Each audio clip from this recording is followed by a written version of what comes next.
시카고 판서 시간입니다. 한 30여 년이 되었습니다. 이영숙 씨라는 의사의 여의사입니다. 간증을 읽고 참 감명이 깊었습니다. 50년 전에 당시 한국은 정말 가난했습니다. 그의 모든 사람들이 배가 고팠습니다. 소녀는 7형제 중에 맞이라 했습니다. 가난 속에서 겨우 중학교를 졸업했지만은 공부를 잘했습니다. 그래서 간호학교로 갔습니다. 당시에 간호대학이 아니라 간호고등학교지만은 간호고등학교를 마치고 나면은 간호사가 됩니다. 공부를 잘 할 수 있어야 들어갈 수 있습니다. 졸업 후에 1972년에 19살의 나이, 가족을 위해서 당시 독일에서 한국 간호사를 파견받는 곳이 있어서 글로 갔습니다. 독일 병원에서 이 처녀는 온갖 일들을 다 했죠. 환자들의 몸을 얼칼로 닦고 또 아주 굳은 일부터 다 억척같이 해냈습니다. 그런데 그 속에서 이 여인의 생각에 깊은 마음에 다짐을 했습니다. 나도 의사가 될 수 있을 것이다. 그리고 아직은 독일어도 잘 못하는 상태지만은 중학교 정도 그리고 간호고등학교를 나온 것이었지만 결사각오의 마음을 가졌습니다. 그래서 학교에서 나는 월급으로 밤에는 독일어 수업을 또 낮에는 열심으로 또 간호사 일을 그래서 자기 학비와 그리고 한국에 있는 동생들의 학비를 보탰습니다. 6년을 버등되고 난 뒤에 튜빙겐 의과대학에 합격을 합니다. 자랑스러운 것이죠.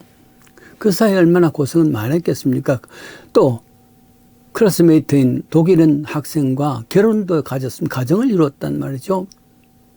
그때 가정을 이룬 이제 행복이 얼마 남지 않았다 생각했는데 남편이 뇌종양선을 받습니다. 그 당시에 또 아이도 갔습니다. 뇌종양 남편 뒷바라지하며 아이를 자라게 하며 천신만고 끝에 나중 의사고시에 합격을 합니다. 그러나 남편이 죽습니다. 그 슬픈 가운데서도 겨우 생존한 상황인데 그래서 병원에서 개인 병원을 개업할 수 있었습니다. 개업해서 이제는 좀 괜찮으리라 생각했는데 자신도 뇌종양 판정을 받습니다. 방사선 치료 등 갖가지 고난을 겪어내며 기적적으로 말 그대로 기적적으로 회복합니다. 다시 79년도에 척추암 판정을 받습니다. 겨우 생존해 있는 그래서 참 기가 막힌 인생길이었고 또 온몸이 다 망가진 그런 상황입니다. 그런데 그는 자신의 삶에 대해서 의지와 긍정적인 생각과 감사하는 삶이 이어졌습니다. 무엇보다도 내가 지금 만신창이가 되어 있지만은 기가 막힌 삶을 살았지만은 지금 살아있다는 것 아닌가. 거기에 대한 감사입니다. 무엇보다도 살아있음에 대한 감사지요. 뿐만 아니라 주위에 내편 가족들이 있었단 말이죠. 물론 한국에 있었습니다만은 가족들의 사랑에 감사하고 있었습니다. 또 자기를 의사로 만들어준 독일, 그 독일 나라에 대한 감사도 넘쳤습니다. 그래서 이 기막힌 삶 속에서도 굳세게 살아가는 한 삶을 본 것입니다. 참 자랑스러웠습니다. 철학자 플라톤은 그의 일생에서 가장 자랑스러운 3가지가 있다는데 남자로 태어난 것과 그리고 히랍이라는 나라에 태어난 것과 소크라테스에 태어난 것에 대한 감사입니다. 이영숙 씨의 파란만장한 일기를 읽으면서 감동되었던 것은 이 글을 읽은 다음 달쯤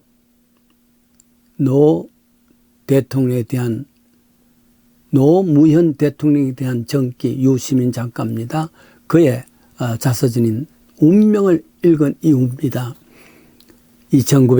2009년도지요. 2009년 5월 달에 김해봉과 가까운 부엉이 언덕에서 떨어져 자살했지 않습니까?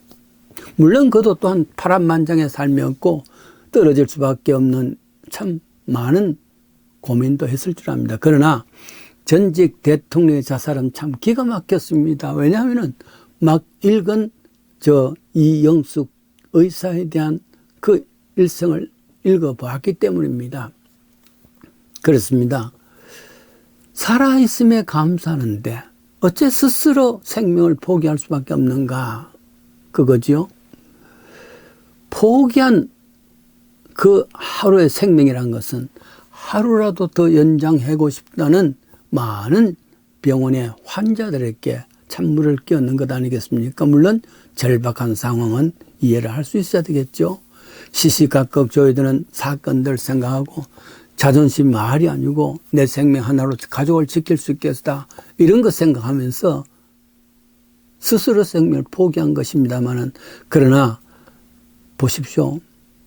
이영숙 씨 같은 이는 기막힌 삶 속에서도 사는 것, 살아있다는 것 자체가 감사하고 있던 건 아니겠습니까? 내 생명을 같이 지키는 가족들이 있다는 것도 참 감사하는 것 아닙니까? 만일에 지금까지 생존해 계셨다면은 노무현 대통령이 지금 어려운 지금 한국 나라의 정치적인 상황, 사회적인 상황에 많은 좀 도움을 될 수 있으리라 생각이 되는데, 원로가 되어서 어지러운 정치판에 후배들에게 좋은 조언을 줄 것이고 가이드를 줄 수 있을 텐데 하는 안타까운 마음을 갖습니다. 그렇습니다. 바람과 함께 사라지다 마지막 장편에 나오는 내용이죠. 마가렛 미첼의 이야기입니다. 내일의 태양이 떠오른다. 그래요. 내일의 태양이 떠오르는 것을 생각하며 지금 살아있는 것에 대해서 감사하는 것 아니겠습니까? 생명에 대한 존엄성입니다. 그리고 그 생명에 대한 자긍심이 아니겠습니까? 모임 자리에서 어제 하루 참 누군가가 대표로 감사 기도를 합니다. 식사 기도죠. 대부분 천편일률입니다. 그런데 어떤 이의 식사 기도 내용이 특별했습니다. 하나님 주신 은혜 감사합니다. 사람들 가운데는 먹을 것은 많은데 식욕이 없어서 건강이 좋지 못해서 먹지 못하는 사람도 많이 있습니다. 또 어떤 사람은 식욕은 있는데 먹을 것이 없어 먹지 못하는 사람도 많이 있습니다. 그런데 저희들에게는 먹을 수 있는 식욕도 주시고 또 많은 음식도 주셨사오니 감사합니다. 이런 기도가 특별한 기도였습니다. 제가 강단에서 설교하는 사람으로서 비유해 봤습니다. 예수님이 생명의 떡 아니겠습니까? 하늘에서 내려온 생명의 떡이라 그랬습니다. 그렇다면 이 강단에서 찾아오는 모든 사람들에게 풍성한 떡 준비를 해서 나눠줄 수 있어야 됩니다. 귀한 설교 준비가 되겠죠. 동시에 설교 준비 떡을 준비하는 것과 동시에 찾아오는 사람이 영적인 배고픔이 있어야 됩니다. 세상 것으로 충만해 돼 있고 세상 것으로 배불러 있다면은 목마름이 없습니다. 배고픔이 없습니다.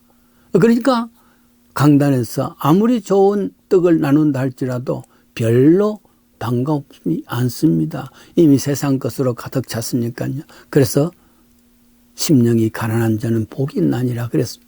심령이 가난하지 않냐고 가득 찼는데 무슨 배부름을 줄 수가 있겠습니까? 그렇습니다. 가장 좋은 것은 열심으로 목회자가 떡을 준비해서 오는 사람들로 하여금 가득 먹을 수 있도록 준비한 떡이 있어야 되겠고, 동시에 찾아오는 교우들도 상한 마음으로, 사모하는 마음으로, 또 정말 마음에 배고픔과 목마름으로 찾아와서 앉아있는 사람에게는 가득 채울 수 있으리라 그랬습니다. 아무리 좋은 환경에서라도 살아있는 것에 대한 감사가 없는 사람이 있고, 아무리 어려운 상황이라 할지라도 감사하는 삶을 사는 사람이 있습니다. 이것은 전적으로 달라질 수가 있겠죠. 삶이 버겁다 할지라도, 기가 막힌 인생이라 할지라도 지금 내가 살아있다는 것, 거기에 대한 감사를 이영삼 씨가 했지 않습니까? 그러니 성경 말씀 가운데 너도 그렇게 될까 조심하라, 그런 말씀이 있습니다. 이상한 것은 하늘의 구름과 빕니다. 한번 생각해 봅시다. 비가 필요한 곳은 사막입니다. 비가 없으니까 사막에 비가 내려서 꽃을 피우고 식물을 키워야 되는데 사막에는 비가 없는데 가만히 보니까 더더욱이나 사막에는 비가 내리지 않습니다. 사막에 향한 하늘에는 구름도 비도 없다는 말입니다. 그런데 정글 같은 데는 비가 이미 너무 많이 와 있는데도 불구하고 계속 비가 옵니다. 그것은 이 정글에는 하늘에 이미 구름과 비가 그쪽으로 준비되어 있다. 그 말 아니겠습니까? 그 말의 뜻은 왜 그렇겠습니까? 이 땅에 정글 물로 준비한 곳에 하늘의 물도 내리는구나.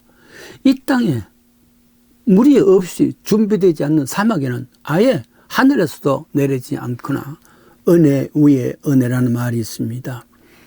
우리가 사모하는 마음, 은혜가 있을 때, 그럴 때 하늘의 은혜가 내릴 수 있단 말이죠.